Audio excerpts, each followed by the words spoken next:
लक्ष्मीपुर महाविद्यालय 36तम प्रतिष्ठा दिवस रे कॉलेज कर्तृपक्ष पाइले श्रद्धांजलि सभा।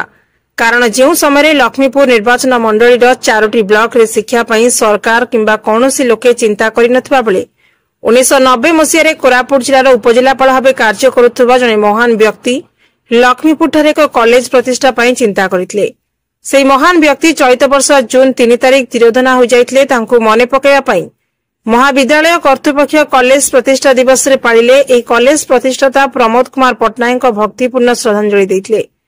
एही अवसर रे कॉलेज परिसर रे कॉलेज अध्यक्ष गिरिजा कुमार चौधरी अध्यक्षता रे एक श्रद्धांजलि सभा आयोजन करा जायतिला।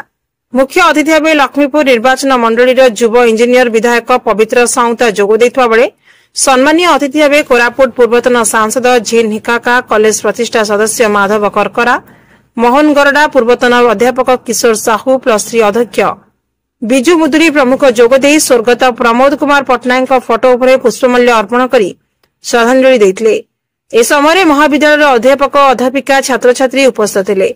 सभा को ओडिया अध्यापक जगन्नाथ रथ परिचालना करथिले। सभा शेष में समस्त अतिथि और कॉलेज कर्मचारी एवं छात्र छात्री को भोजन आयोजन कॉलेज कर्तृपक्ष तरफ दिया जायतिला। कोरापुट संजय पाणी रिपोर्ट, श्री न्यूज।